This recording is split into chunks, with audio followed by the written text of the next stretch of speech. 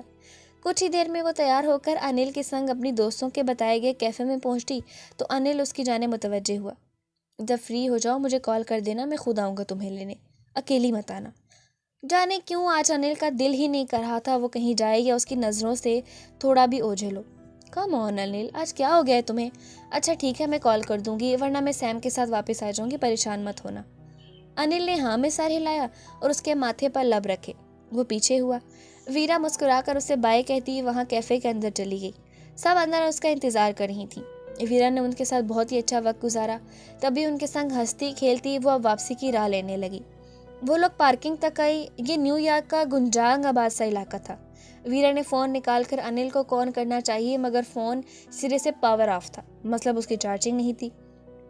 Vera نے سر پیٹا اور فوراً پاور بینک نکال کر اسے بیگ میں رکھے چارج پر لگا دیا اور فی الحال سیم جو گھر ہی جا رہی تھی اس کے ساتھ ہی نکلی۔ سیم اور وہ گاڑی کی جانب بڑھی جب بہت اچانک ویرا کے پاؤں میں آ کر ایک وین چرچرائی۔ ویرا کے اچھلنے کا بھی موقع نہیں ملا جب کسی نے اس کا بازو دبوچ کر اسے اندر کھینچا۔ ویرا نے بے تحاشا ہاتھ پیر چلائے، چیخی چلائی مگر اسے کچھ بھی موقع دیے بغیر وین آگے بڑھ گئی، جبکہ یہ منظر دیکھ سیم اس گاڑی کے پیچھے بھاگی مگر وہ وین دھول اڑاتی وہاں سے غائب ہو گئی۔ ویرا، وہ بلند آواز میں چلائی اور جہاں تک ہو سکا اس وین کا پیچھا کیا، لیکن کب تک؟ وہ وین ہواؤں سے باتیں کرنے لگی اور اس میں بیٹھا سائم خانزادہ اپنے جیت کی جشن پر کہکا لگا اٹھا۔ ادھر دوسری طرف اتنی دیر ہو گئی ویرا کی کال نہ آئی، نہیں کوئی پتہ واٹس ایپ پر وہ کب سے ان اولیبل جا رہی تھی۔ اب اس کا دل شدید گھبرایا، تبھی وہ جو قریبی شاپنگ مال میں تھا وہاں سے جلدی سے نکل کر کچھ ہی مسافت کے بعد وہ کیفے پہنچا تو وہاں کوئی نہ تھا۔ انل نے فوراً ویرا کو کال کی مگر بیکار، کوئی جواب نہ آیا بلکہ فون ہی بن جا رہا تھا۔ جب وہ اندر بڑھا اور ویٹر تک آیا، ہے یو بات سنو، یہاں یہ لیڈی آئی تھی۔ اس نے فوراً فون سے تصویر نکال کر اسے دکھائی، غور سے اس کی جانب دیکھا اور انل سے مخاطب ہوا۔ یہ یہاں آئی تھی، کیا چلی گئی ہیں کیا؟ جی سر، وہ تو کافی دیر پہلے چلی گئیں۔ ویٹر نے اس کے سر پر بم پھوڑا۔ وہ باہر نکلا جب اچانک فون رنگ ہوا۔ انل نے فون دیکھا جہاں ویرا کالنگ جگمگا رہا تھا۔ انل کی سانس میں سانس آئی، اس نے فوراً کال اٹھائی مگر سامنے سے جو خبر سننے کو ملی اس نے انل کے پاؤں تلے سے زمین کھسکا دی۔ وٹ دا ہیل، یہ کیا بکواس ہے؟ یہ آپ کیسے کہہ سکتی ہیں؟ وہ آپ کے ساتھ تھی نا، تو پھر کیسے، کس طرح؟ انل یک دم حلق کے بھل دھاڑا۔ سیم گھبرائی۔ مسٹر انل، میں تو پارکنگ۔ اس نے پوری بات بھی نہیں سنی کہ انل نے فون سمیت ہاتھ گاڑی کے بونٹ پر دے مارا۔ Vera, where are you, damn it! وہ یک دم سڑک پر کھڑا ہو کر چلایا تو آس پاس کے لوگ اسے حیرت سے دیکھنے لگے مگر وہ سب کو نظر انداز کرتا گاڑی میں بیٹھا تیزی سے گاڑی ڈرائیو کر کے وہاں سے نکالی اور اپنے موبائل سے ایک فون کال ملائی۔